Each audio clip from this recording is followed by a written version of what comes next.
Hello, dear friends, talking about the occupations and dignity of labor.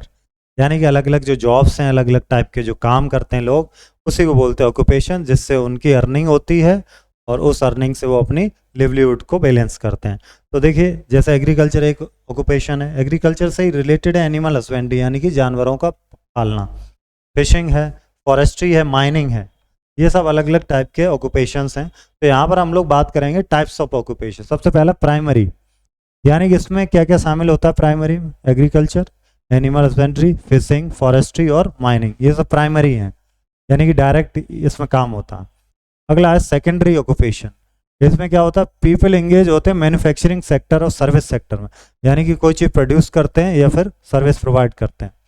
अगला है territory occupations. इसमें क्या होता है? जैसे इंश्योरेंस है, बैंकिंग है, ट्रांसपोर्टेशन है, फाइनेंस है, वो आ जाते हैं हमारे टर्टियरी ऑक्यूपेशंस। तो 3 तरह के ऑक्यूपेशन हो गए। कुछ ऐसे ऑक्यूपेशंस हैं जहाँ एक्स्ट्राऑर्डिनरी स्किल और नॉलेज की ज़रूरत होती है, तो उनको हम लोग बोल देते हैं क्वार्टरनरी ऑक्यूपेशन, जैसे कि information technology, media, science, research, development, ये आते हैं क्वार्टरनरी में। अब इम्पोर्टेंस क्या है ऑक्यूपेशन के? इम्पोर्टेंस ऑक्यूपेशन के क्या है? क्योंकि सोसाइटी के लिए ये तो बहुत ज़रूरी है कि सोसाइटी प्रॉपर फंक्शन करे। हर जॉब का बहुत ही इंपॉर्टेंट रोल है कम्युनिटी को। जैसे कि फार्मर हैं, वो फूड ग्रो करते हैं खाने के लिए, डॉक्टर हमें हेल्थी रखते हैं, टीचर हमें एजुकेट करते हैं, सबका अलग अलग रोल है और बहुत ही स्पेशल रोल है। Choosing N occupation, when you grow, आप जब आप बड़े होते हैं आप चूज़ कर सकते हैं कोई भी ऑक्यूपेशन जिसमें जिसमें आपको इंजॉय करते हैं वो काम करने में, जो आपके लिए अच्छा है। It is important to learn about different occupations so you can find one of the suits you best. ये भी ज़रूरी है कि आप सबके बारे में जानें और फिर देखें कौन सा आपके लिए ज़्यादा बेटर है। जैसे कि इंजीनियर, पायलट, पुलिसमैन, डॉक्टर, अलग अलग occupation.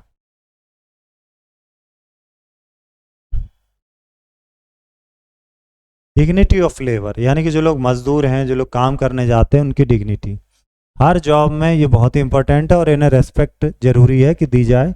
Dignity of labour refers to the philosophy that all types of job occupation are respected equally. किसी भी तरह की जॉब्स हो, किसी भी तरह का काम हो, सब में रेस्पेक्ट बराबर दी जाती है। फार्मर जो कि सब्जी उगाते हैं, टीचर जो पढ़ाते हैं, पर्सन जो कंट्रीब्यूट करते हैं सोसाइटी को बेटर बनाने में। Understanding different types of works, अलग अलग तरह के काम। तो एक तो है फिजिकल, इसमें स्ट्रेंथ लगती है, जैसे कि कंस्ट्रक्शन का काम है, फार्मिंग का काम है, साफ सफाई का काम है, इनमें स्ट्रेंथ लगती है। इंटेलेक्चुअल लेबर, यानी कि इसमें थोड़ा दिमाग लगता है, फिजिकली कम मेहनत होती है, जैसे टीचिंग, मेडिसिन, इंजीनियरिंग, ये सब हो गए intellectual labour. Every occupation is important, obviously कोई भी स्मॉल नहीं है, सारे ऑक्यूपेशन इक्वल होते हैं, सबको इक्वल रेस्पेक्ट देनी चाहिए। बेनिफिट्स ऑफ वर्क, पहला तो ये वर्क करने के क्या बेनिफिट? एक तो सेल्फ रेस्पेक्ट, जिन लोगों को खुद काम करते हैं उनमें सेल्फ रेस्पेक्ट होता है, वो सारे कामों को करने में अच्छा फील करते हैं, उनके कोई भी काम बड़ा या छोटा। दूसरा, कंट्रीब्यूट करते हैं वो सोसाइटी को, अपनी तरफ से सोसाइटी को कुछ ना कुछ वो कंट्रीब्यूट करते हैं। Mahatma Gandhi, regarded as the father of nation, promoted the dignity of all types of labor, whether it was spinning cotton or leading the country to independence. Mahatma Gandhi ने सभी के लिए कहा कि भाई उन्हें क्या करना है, जिन्हें महात्मा गांधी को हम लोग फादर ऑफ नेशन बोलते हैं, कि सारे लेबर क्या है, उनकी डिग्निटी बहुत जरूरी है, सबकी बराबर है। Nelson Mandela, the president of south Africa, showed respect for the workers.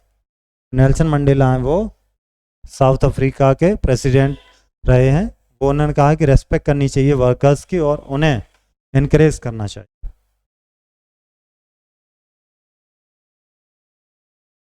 अब ये चैप्टर की समरी है। क्वेश्चन देखते हैं, व्हाट इज एन ऑक्यूपेशन, है क्या? An occupation is a job और profession that a person does to earn a living. Number 2, classify occupation different categories, तो प्राइमरी, सेकेंडरी और टर्टियरी कैटेगरी हो गई। What is dignity of labour, तो dignity of labour क्या है कि आपको क्या करना है, सभी को रेस्पेक्ट करना है, सभी को, जैसे ये लिखा, every job is important and deserve respect. और differentiate between physical and intellectual labour, physical में क्या आ जाएगा, जिसमें आप देखेंगे फार्मिंग है, इसमें आप देखेंगे कंस्ट्रक्शन है, ये फिजिकल है, और इंटेलेक्चुअल में क्या, डॉक्टर हैं, टीचर हैं, intellectual. Right to benefits we derive from doing work, क्या क्या बेनिफिट्स हैं काम करने से? पहला तो यही है कि सेल्फ रेस्पेक्ट बढ़ जाती है, दूसरा कंट्रीब्यूट कर सकते हैं हम अपनी तरफ से सोसाइटी में। आता है अगली एक्सरसाइज पर, which of these is an example of primary occupation? तो प्राइमरी में क्या था? फार्मिंग, एनिमल हस्बेंड्री, माइनिंग, ये सब प्राइमरी है। इंश्योरेंस कैसा? देखिए इंश्योरेंस ना तो प्राइमरी है ना सेकेंडरी है, ये है आपका tertiary. Certain types of work that requires extraordinary skills and knowledge, these occupations are known as, इन्हें क्या बोलते हैं? इन्हें बोलते हैं tertiary occupation.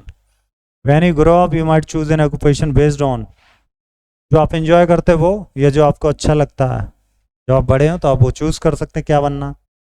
Which of this is the oldest known occupation? तो एग्रीकल्चर सबसे पुराना occupation. Fill in the blanks, आप ऊपर चैप्टर है उसको पढ़ेंगे दोबारा से और फिर यहाँ पर फिल करेंगे। चलिए मैच करते हैं अब हम लोग अगले को। फिशिंग, फिशिंग किस टाइप का है?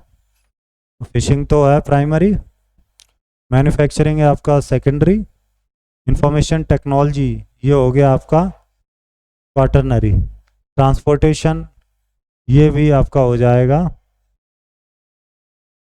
टर्टरी में, और इंटेलेक्चुअल लेबर ये है thinking and problem solving skill होती है इनके में। ये एक्टिविटी जो है ये आप करेंगे, एक पिक्चर बनानी है आपको जो आप बनना चाहते हैं, आपकी जो ड्रीम जॉब है उसकी एक इमेज आपको बनानी है, और आपको इंटरव्यू लेना है ऑक्यूपेशन से रिलेटेड लोगों का और उनसे पूछना वो क्या करते हैं और वो कैसे क्यों एंजॉय कर रहे हैं इन काम को।